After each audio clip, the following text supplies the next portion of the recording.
Bom, quero começar cumprimentando a todos da banca.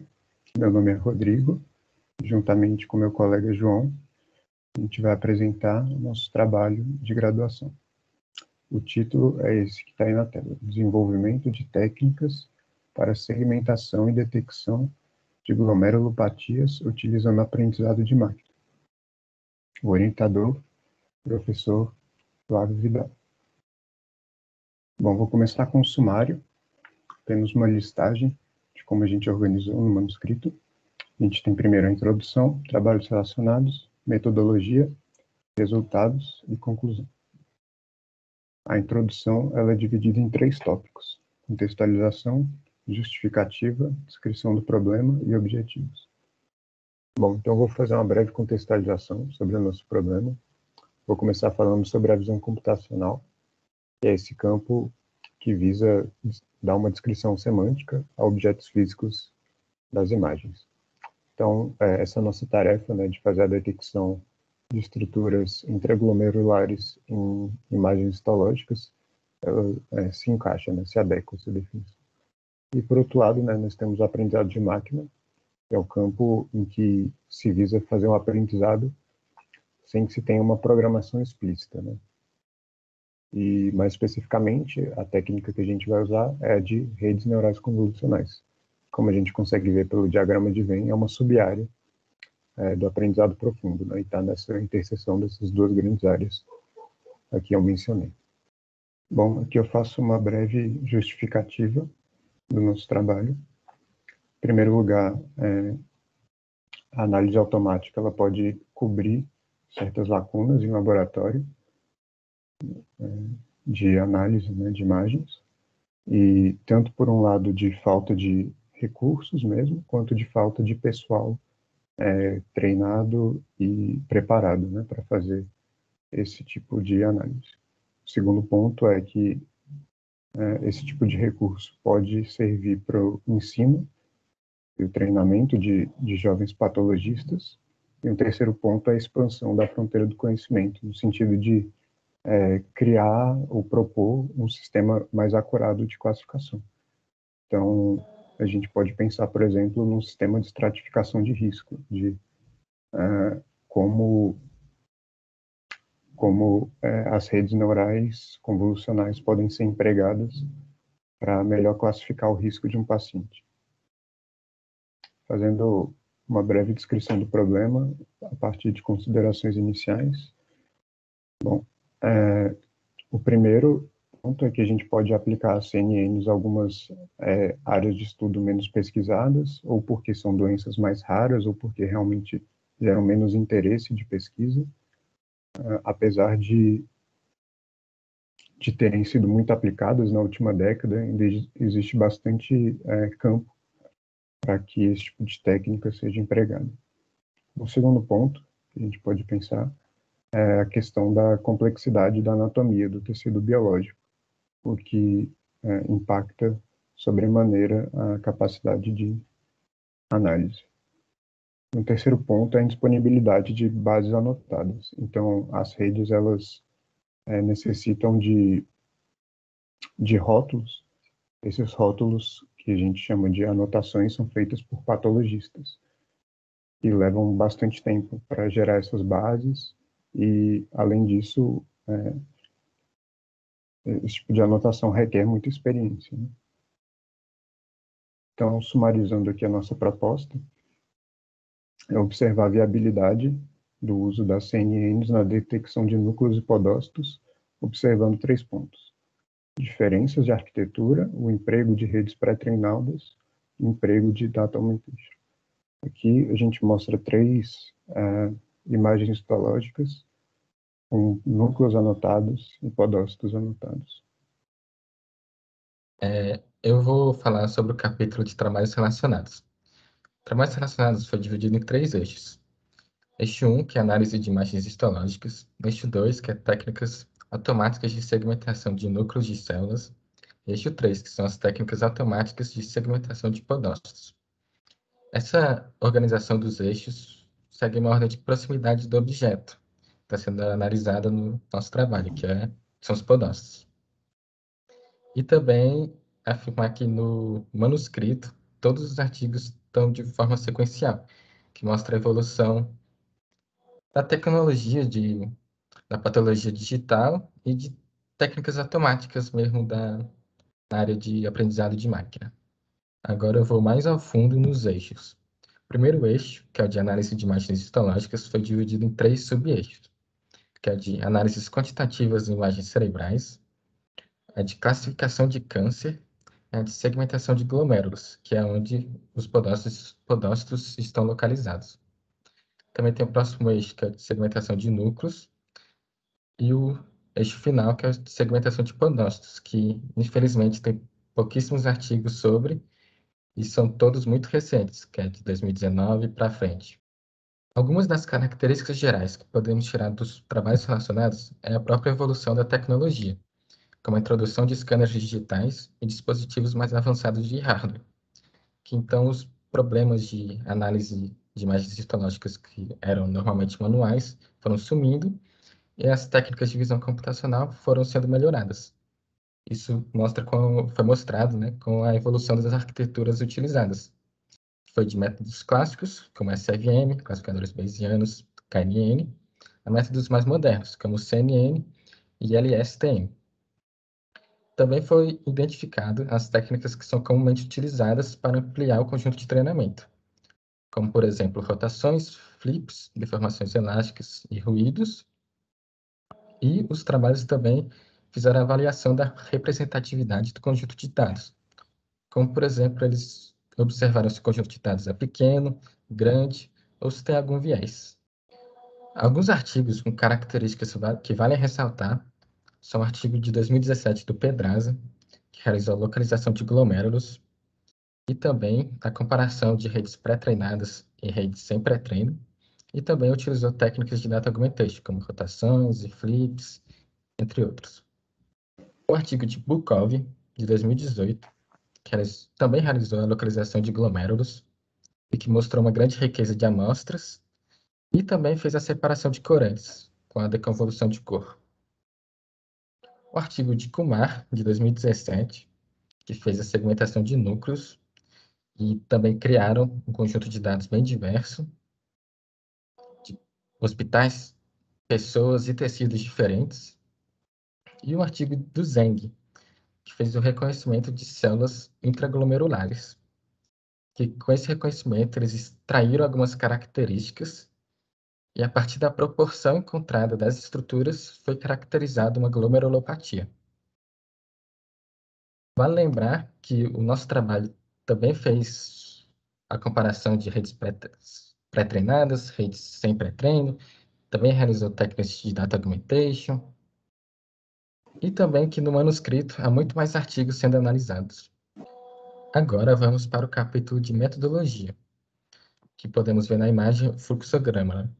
Que começa com a elaboração da base de dados, tanto de núcleos como de podócitos, depois o levantamento de modelos, o pré-processamento, a separação dos datasets, o conjunto de dados, treinamento das redes neurais e termina com a avaliação dos modelos. Agora eu vou falar sobre a elaboração da base de dados de núcleos. Todas as imagens histológicas foram obtidas no Centro de Pesquisa Gonçalo Moniz, da Fiocruz, na Bahia. Podemos observar pela tabela que todas as imagens, as 99 imagens, são saudáveis e com a mesma coloração, H e E. E lembrar que todas as anotações foram validadas por um patologista experiente.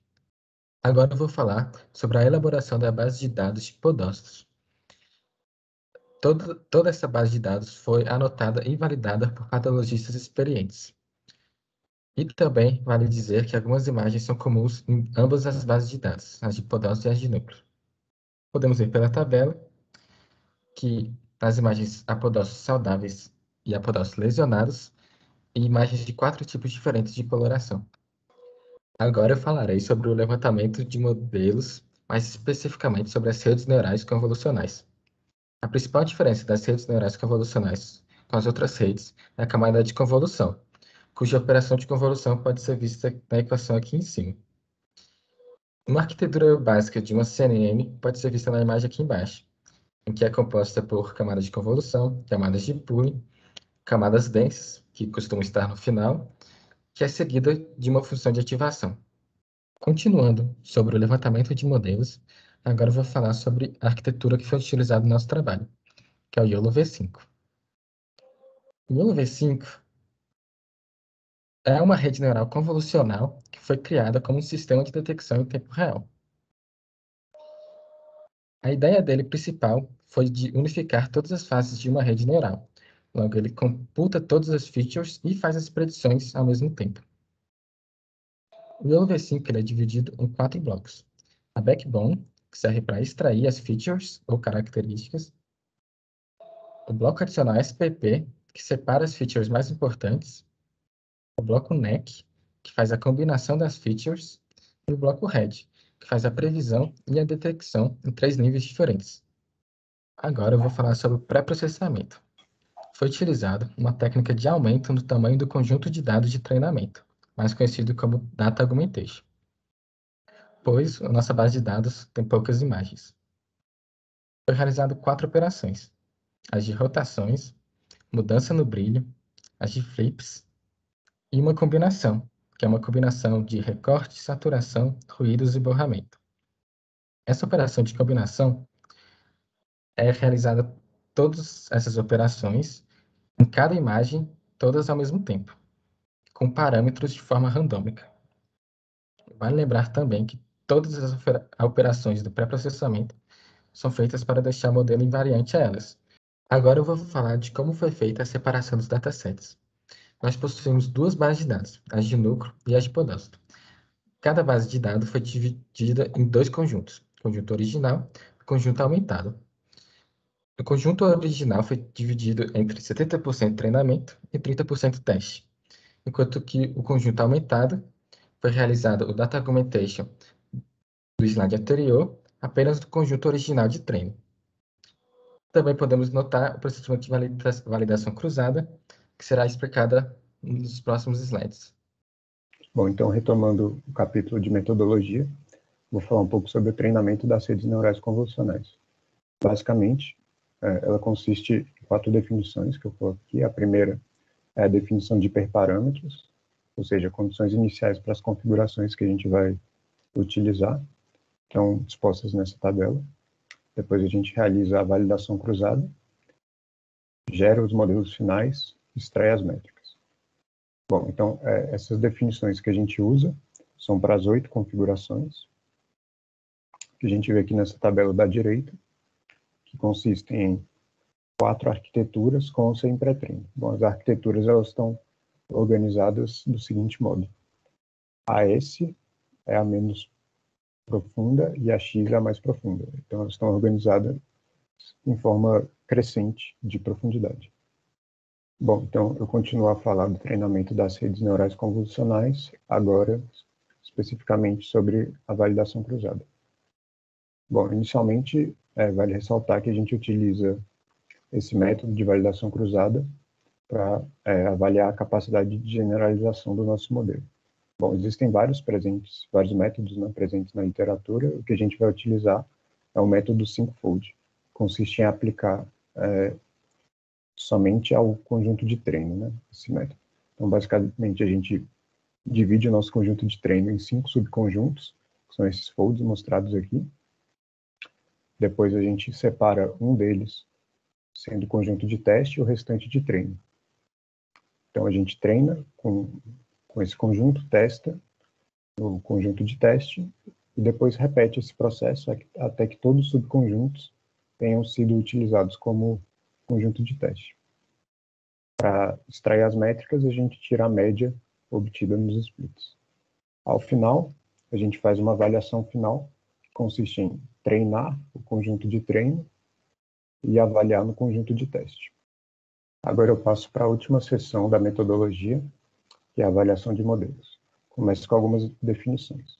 Um verdadeiro positivo é uma detecção correta, um falso positivo é uma detecção incorreta, e um falso negativo é quando o objeto estava lá, mas não foi detectado. Bom, mas aí alguém pode se perguntar como a gente define o que é uma detecção correta. Isso é feito por meio do limiar de IAU. Basicamente, o IAU é uma razão entre a área de interseção entre o polígono da detecção da rede e o polígono de anotação sobre a área de união desses dois polígonos. Com isso, se a gente tem uma detecção cujo IAU está acima desse limiar, então ela é uma detecção correta, um verdadeiro positivo.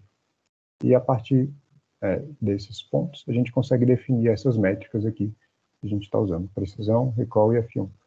E dá para notar que todas elas estão baseadas nas definições que eu dei inicialmente. Bom, então, falando sobre mais algumas métricas, a gente começa falando sobre a curva precisão recall. Ela é construída a partir do ordenamento dos pontos experimentais, ordenando de forma decrescente do nível de confiança. E então a gente tira a área embaixo da curva para ter o Average Precision, ou AP. Então, o AP é definido como a área sob essa curva aqui. E na literatura a gente também encontra como AUC. Bom, falando de métricas adicionais, a gente tem o AP asterisco, que é basicamente uma média entre 10 APIs, cada qual está associado a um limiar LI. O LI são limiares que vão de 0,5 a 0,95, ou seja, em outras palavras, o nosso AP asterisco ele é um requisito um pouco mais restritivo, porque se a gente quiser que as nossas detecções tenham um bom AP asterisco, a gente vai requerer também que as detecções estejam mais ajustadas, no sentido de que consigam ter bons resultados com limiares maiores, né? Bom, e por fim, a gente define o AP barra, que é simplesmente uma média ponderada entre o AP e o AP asterisco. Então, basicamente, esse AP barra a gente utiliza para obter o melhor resultado, né, de um treinamento, e assim a gente consegue comparar as configurações. Agora eu vou falar sobre os resultados. O capítulo de resultados foi dividido em 3 partes, entre as bases e a discussão. Cada base foi dividida entre 2 cenários, o cenário de conjunto de imagens originais e o cenário de imagens aumentadas, em que foi realizado o Data Augmentation. Enquanto que o cenário de discussões vai ser mais para sintetizar os resultados dos 2 cenários diferentes. Agora eu vou começar com a base de núcleos e o primeiro cenário, o de imagens originais. Podemos ver no gráfico os resultados da validação cruzada, considerando que cada ponto é o valor do AP de cada split, em arquiteturas diferentes, sendo que o azul sem pré-treino e o laranja com pré-treino. E podemos perceber que os resultados da validação cruzada com pré-treino foram superiores. Agora podemos ver as duas curvas de loss, tanto da melhor rede, 5L pré-treinada, quanto da pior rede, 5M sem pré-treino. Podemos observar um comportamento bem oscilatório em ambas as curvas. A curva de teste inferior à curva de treinamento em ambas as curvas, salvo alguns pontos de exceção, como também que a curva de teste continua caindo. Aqui podemos ver a curva de AP em relação às épocas, tanto da melhor rede quanto da pior rede. É possível observar que a melhor rede estabiliza no meio do treinamento, enquanto que a pior rede continua aumentando. Na figura ao lado, podemos ver as detecções da melhor rede, que obtiveram o melhor e o pior resultado. As anotações dos patologistas estão em verde, enquanto que as detecções da nossa rede estão em vermelho. É possível observar que a imagem de melhor resultado tem menos núcleos e núcleos maiores, enquanto que a imagem de pior resultado tem muito mais núcleos menores e muitos falsos negativos em volta do glomérulo. Aqui podemos ver a tabela com as 8 configurações diferentes e o resultado de suas métricas do melhor resultado. Podemos perceber em que nas configurações com pré-treino tiveram resultado nas métricas superiores aos resultados sem pré-treino. Podemos observar também que os melhores resultados foram obtidos nas últimas épocas, mostrando que o treinamento poderia ter ocorrido com mais épocas, e também que não foi a pior rede não foi a mais rasa e a melhor rede também não foi a mais profunda. Agora falaremos sobre o cenário 2 de imagens aumentadas da base de núcleos. Aqui podemos ver os resultados da validação cruzada. Podemos observar que os resultados com e sem pré-treinos não foram tão diferentes, apesar que os resultados sem pré-treino em relação à média foi um pouco superior, e também um ponto mínimo com maior desvio em relação à média, mostrando que o conjunto não está totalmente balanceado. Agora, é possível ver as curvas de lance tanto da melhor rede e da pior rede. Podemos perceber que a curva de teste chega no melhor resultado bem no início, principalmente na melhor rede, e depois começa a subir, um indicativo de overfit, ou sobreajuste. E perto da metade, o conjunto de teste, que antes estava inferior, começa a ficar superior ao conjunto de treino. Enquanto que na pior rede, a curva de teste continua sempre inferior e que começa a subir gradativamente perto da época 100. Podemos ver no lado esquerdo, no gráfico, as curvas de AP da melhor e da pior rede. É possível observar que em ambas as curvas, elas sobem bem rápido no início do treinamento e que a rede pré-treinada subiu ainda mais rápido. Também é possível observar que o resultado com a partir do tempo começou a piorar por causa do sobreajuste, que mostra que boa parte do treinamento não foi otimizado. Enquanto que no lado direito temos as detecções da melhor rede, a imagem de melhor resultado e a imagem de pior resultado em relação ao AP, e podemos ver a mesma estrutura que o cenário 1, que a imagem de pior resultado tem muito mais núcleos que a imagem de melhor resultado. Aqui na tabela, podemos ver os resultados das métricas das 8 configurações. Podemos observar que a configuração sem pré-treino da arquitetura mais rasa foi a de pior resultado, enquanto que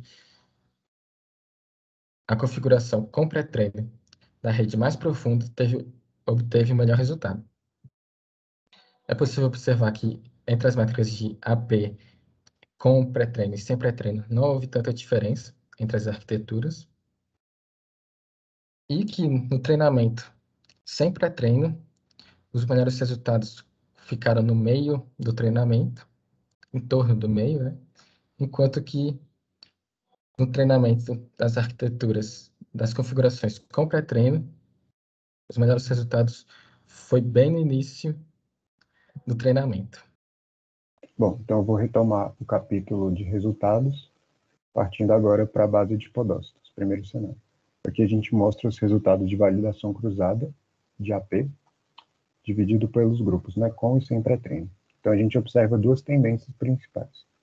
Entre os grupos, as redes pré-treinadas tiveram um desempenho melhor, e entre cada grupo, as arquiteturas mais profundas desempenharam melhor. Além disso, a gente observa que há um split com maior discrepância em relação à média, o que pode indicar um desbalanceamento nos dados. Bom, em relação à curva de loss, a gente observa em ambas bastante oscilação. A curva de teste da melhor rede, a gente observa que ela atinge o mínimo por volta de metade do treinamento e depois volta a crescer, entrando na região do sobreajuste. A curva de loss de teste para a pior rede, por outro lado, ela começa a decair continuamente.